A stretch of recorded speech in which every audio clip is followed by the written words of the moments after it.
Ce mois-ci, dans Love Story, on s'intéresse au couple de la mythologie. Ce thème, chers auditeurs, c'est un peu vous qui l'avez choisi. Vous me l'avez suggéré à maintes reprises sur les réseaux sociaux et je vous comprends. Il y a quelque chose de fascinant dans ces récits qui ont traversé les siècles et qui ont façonné nos imaginaires. Avant de découvrir le prochain épisode, on prend juste une seconde pour vous présenter notre partenaire.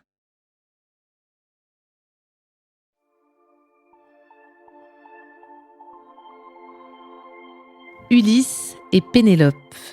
Pour moi, c'est le couple rassurant de la mythologie grecque. Au milieu des récits de trahison, de meurtre, de vengeance, il y a cette histoire de fidélité à toute épreuve. Ulysse et Pénélope, c'est ce couple d'amis solides qu'on n'imagine pas se séparer. Bon, j'exagère un peu. Dans ce mythe, il y a de la fidélité, c'est certain, mais il y a aussi du sang, de la sueur et des larmes.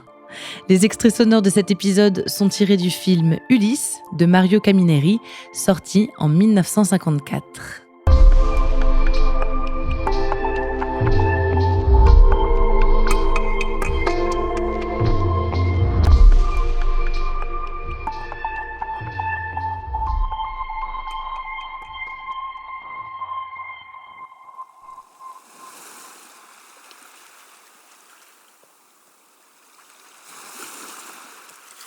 La mer Ionienne se trouve au sud de la mer Adriatique, entre l'Italie et la Grèce. C'est une mer bleu-azur sur laquelle trône un archipel verdoyant, les 7 îles ioniennes. La plus connue de nos jours est sans doute Corfou, mais il y a aussi Paxos, Céphalonie ou encore Ithaque. C'est sur cette petite île que prend place cette histoire. Icarios est le roi d'Ithaque. Il a une fille, Pénélope, une vraie beauté. Pénélope est courtisée par de nombreux prétendants, des princes prêts à tout pour l'épouser. Icarios refuse qu'on se batte pour sa fille. Il décide donc d'organiser des jeux. Le vainqueur gagnera la main de Pénélope. À l'issue d'une course, le résultat est incontestable. Un prétendant a été plus rapide, plus rusé que tous les autres. Il s'appelle Ulysse, il est le fils de Laërte et d'Anticlée. C'est un jeune homme courageux, intelligent. Une fois les noces célébrées, il se révèle être un époux aimant. Pénélope et Ulysse tombent éperdument amoureux. Ils donnent naissance à un fils, Télémaque, et vivent des jours heureux sur leur petite île. Mais le destin en a décidé autrement. Le vent apporte avec lui la rumeur d'un conflit sanglant, inévitable, de l'autre côté du Golfe. C'est la guerre de Troie qui se prépare sur la côte de l'actuelle Turquie. Ulysse est appelé à combattre auprès de Ménélas et d'Agamemnon, du camp des Achéens. Mais partir lui semble impossible. Il ne peut se résoudre à quitter sa femme et son fils bien-aimé. Il simule la folie, il monte des stratagèmes qui malheureusement échouent les uns après les autres. Ulysse n'a plus d'autre choix que d'embarquer pour ce long voyage. Il fait ses adieux, promet à Pénélope de penser à elle chaque seconde. Pénélope, elle, lui assure de prendre soin de Télémaque. La guerre de Troie dure 10 ans. Grâce au cheval de Troie inventé par Ulysse, les Grecs l'emportent. Mais les aventures du héros sont loin d'être terminées. Pendant 10 ans encore, Ulysse, qui a irrité Poséidon, est condamné à errer en mer. Il doit résister au chant des sirènes, vaincre un cyclope, il visite les enfers, mais jamais il n'oublie Pénélope ni Télémaque. Le rocher des sirènes, les sirènes. Si nous écoutons leur chant, nous sommes perdus. Elles nous attireront sur leur rocher pour nous détruire. Fuyons, Ulysse, fuyons. Ne restons pas là, Ulysse. Ne perdons pas de temps. Viens me rejoindre. Je t'attends, Ulysse. Tu es de retour à Ithaque. Nous sommes arrivés, arrêtez. Arrête-toi, Ulysse. Nous sommes arrivés à Ithaque. Détachez-moi, monstre. Je veux être détaché, ma femme et mon fils m'attendent.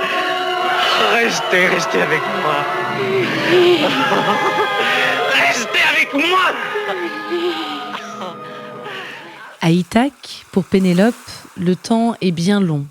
Quand la guerre se termine et qu'Ulysse ne se montre toujours pas, des prétendants commencent à affluer de tous les environs. Ils sont bientôt 114 à fouler le sol du palais pour convaincre Pénélope de les épouser. Elle refuse leurs avances, mais ils deviennent toujours plus pressants, orgueilleux et violents à mesure que les années passent. Pénélope pourrait céder. Après tout, Ulysse est parti depuis si longtemps. Mais elle compte bien tenir. Il lui faut juste un peu de temps. Elle conçoit un stratagème. Un matin, Pénélope réunit tous les prétendants. Elle leur annonce qu'elle choisira bientôt l'un d'entre eux, mais qu'avant, elle doit tisser un linceul, celui de son beau-père, Laërte. Quand l'ouvrage sera achevé, Pénélope le promet, elle épousera un des prétendants. Tous les jours, Pénélope tisse le linceul. Mais à la nuit tombée, à l'abri des regards, elle défait son travail du jour, puis recommence le lendemain matin. Ainsi, Pénélope peut attendre éternellement Ulysse, la seule personne qu'elle a choisi d'aimer. Un jour, une servante vient chercher Pénélope.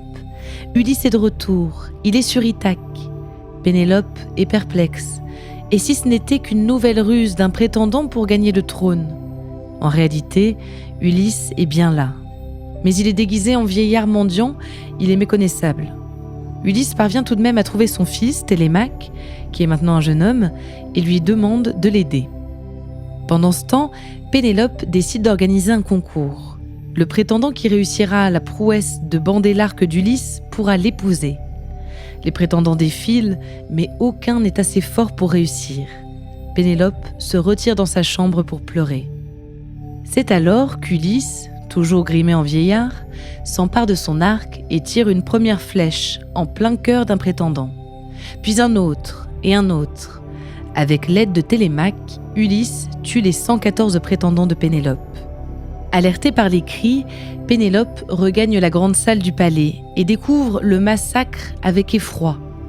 Ulysse se tient face à elle, l'arc à la main, prêt à l'enlacer après toutes ces années. Mais Pénélope ne le reconnaît pas. Elle reste froide, réservée. Télémaque est indigné de la réaction de sa mère. Ulysse, Mon absence a été bien longue. Pourras-tu me la pardonner? tu es de retour, enfin pour toujours. Combien d'années de notre belle jeunesse ai-je laissé s'égarer dans la sauvagerie qu'apporte la guerre? Que de longues années à courir l'aventure qui ne laisse au cœur que des souvenirs amers. Tu es de retour. Je te promets de les rattraper, ces heures de bonheur perdues, et d'en jouir dans les années qui nous restent à vivre. Pénélope demande à son fils de les laisser seuls. Si c'est bien Ulysse qu'elle a en face d'elle, il doit pouvoir lui prouver. Lui seul connaît les secrets qui ont scellé leur profond amour. Ulysse prend Pénélope dans ses bras et lui chuchote au creux de l'oreille les mots familiers qu'elle attendait. Ulysse et Pénélope sont enfin réunis, certains de ne plus jamais être séparés.